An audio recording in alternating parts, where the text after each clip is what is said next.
આવું જોઈએ એવું કંઈક નહીં ચાલે, કંઈક આખું પાછું ચાલે. બરાબર, આમાં ક્લિયર ને? ડન. આ બેલેન્સ રાખવાનું નામ છે ને, એનું નામ એ ઘણી રીતે આપણે બીજી રીતે કહીએ તો હેલ્થ કહી દે. છેલ્લે હું કોઈ પણ કામ કરું, બિઝનેસ કરું તો મને અલ્ટિમેટ શું મળે? પૈસા મળે. પૈસા મળે પછી શું મળે મને? પૈસા મળે પછી શું મળે? શાંતિ મળે. શાંતિ મળે પછી સુખ મળે. સુખ પછી પૈસા મળે એટલે સુખ આવી જાય. ચલો શાંતિ મળે અને પછી ચક્કર થાય તો પછી એટલે લોજિકલી છેલ્લો રૂટ ગણીએ ને તો આ બધામાંથી યાદ આવે.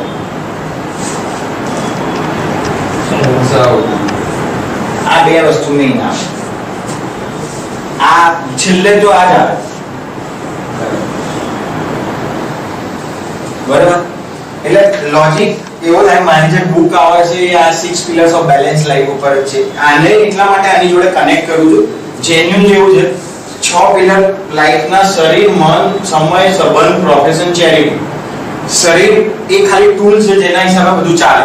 એટલે ટૂલ આપણે આજથી 50 વર્ષ સુધી હજુ આજ પછી ચલાવવું છે તો પછી કેવું જોઈશે?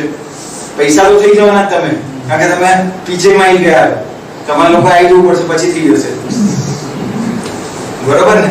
એટલે પૈસા તો થઈ જવાના, પૈસાનો તો ઇશ્યુ જ નથી. આ લોકોને કોઈ ટેન્શન નથી કારણ કે મારી જોડે છે, હું પીજેમાં છું, એટલે આ લોકોની જોડે થઈ જવાના. દેન હવે ફરક એક જ છે કે આ ટૂલ છે, આ ટૂલ થી બધું ચાલવાનું છે. એટલે આને ફિટ રાખવા માટે શું હોય કે આપણને જે ગમે શરીરના લેવલે જે ગમતું હોય એ કરવું જોઈએ. એ આહાર સમતોલ લો, આ લો, એ તો ટિપ્સમાં તમને સમજાવી દઈશ ઓવરઓલ. પણ બોડીને ટૂલ તરીકે બોડીને આપણે શું ડેફિનેશન આપીએ તો શરીર એટલે શું? જો આ ટેન્શન ને, આ કોઈ એક્ઝામ નહીં, આમાં કોઈ માર્ક નથી આપવા. આપણે બધાની પાસે જ છે.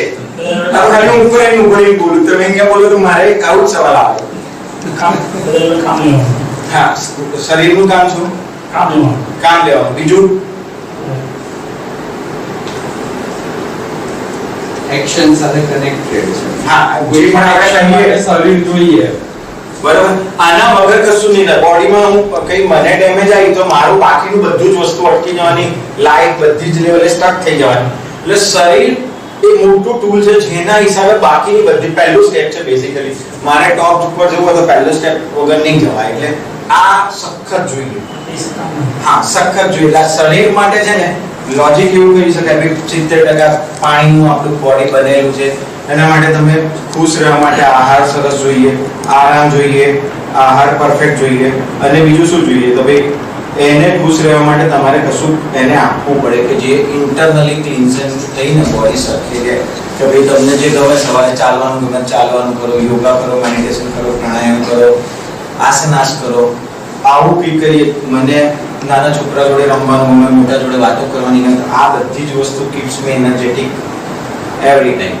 તો આ હું આવું કરું. નેચર જોડે કનેક્ટ થઈ શકીએ, ભાઈબંધો જોડે મળ્યા, પીજેમાં કોઈ ઇવેન્ટમાં આવ્યા, આપણે સોશિયલમાં ગયા.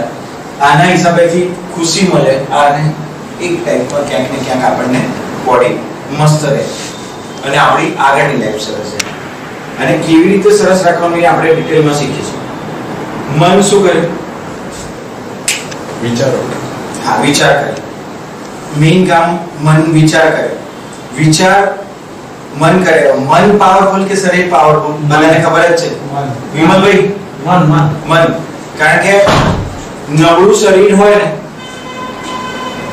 એ સશક્ત મનને નહીં લઈ જાય, સ્ટ્રોંગર માઇન્ડને કેરી નહીં કરે. પણ મન પાવરફુલ હશે ને તો બોડી વીકન હશે તો એને કેરી કરશે. બહુ બધા પિક્ચરો જોઈએ, ભાગ મિલ્ખા ભાગ. બોડી બરોબર નહીં, પગે વાગ્યું છે જબરજસ્ત, પણ મન જોરદાર છે. આપણે સીધો ટાર્ગેટ જ દેખાય. જેટલા પણ મોટિવેશનલ પિક્ચરો હોય તો બધામાં એ લઈ જાય. એટલે મન કરતા શરીર પાવરફુલ કે શરીર કરતા મન પાવરફુલ? મન પાવરફુલ. બરોબર. હવે સમયને આપણે કઈ રીતે ડિફાઇન કરીએ? સિમ્પલી સમય એટલે શું? એટલે ટાઈમ લેગ ને 2050 માં પિક્ચરો જતા રહે, 2000 પાછળ જતા રહે. ટાઈમ લેગ ને કેવી રીતે ડિફાઇન કરીએ?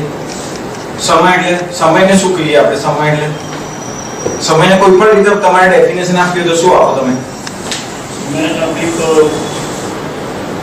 વિદ્યાર્થી લઈને આવીશું યસ હું જન્મ્યો ત્યાંથી આ એક પ્રીડિફાઈન લાઈફ છે, થોડી ડેવિએટેડ હોય, આનું મેનેજમેન્ટ આવડી જાય તો આપણી બોડી મસ્ત રહે, આપણે તંદુરસ્ત રહીએ. કેમ? મારે બીજું કામ કરવાનું અત્યારે સાઈડ સળગતી હોય, પણ મેં કહી દીધું હતું અત્યારે મારા માઇન્ડને કે સાઈડનો એક બેન ચડાતા કોઈ ટેન્શન નહીં, આપણે મસ્ત રીતે લાઈફ જીવી જોઈએ. અત્યારનો 100 ના બદલે 110% હું આપું છું મારું, તો હું અહીંયા ખુશ, તો બાકીના ટેન્શન પછી મેનેજેબલ છે. પણ આ મોમેન્ટે જ એ આપણી લાઈફ છે, બરાબર છે? એટલે અને જેટલું બેલેન્સ હું સરસ રીતે મને જેમ આવે છે, જ્યાં મારે જવું છે એ પાથ ઉપર હું જઉં અને એને કનેક્ટ થઈને હું મારી લાઈફ જીવું, તો મારો સમય સરસ હોય તો આ બધું ઇન્ટરકનેક્ટેડ છે એકબીજાની જોડે. મન પીસ થાય, શરીર સરસ રહે, ultimately thin lines between each and every pillars. બરાબર? સંબંધ માટે તો મારે કંઈ બોલવાની જરૂર નથી, અહીંયા ચેમ્પિયન છે સંબંધના.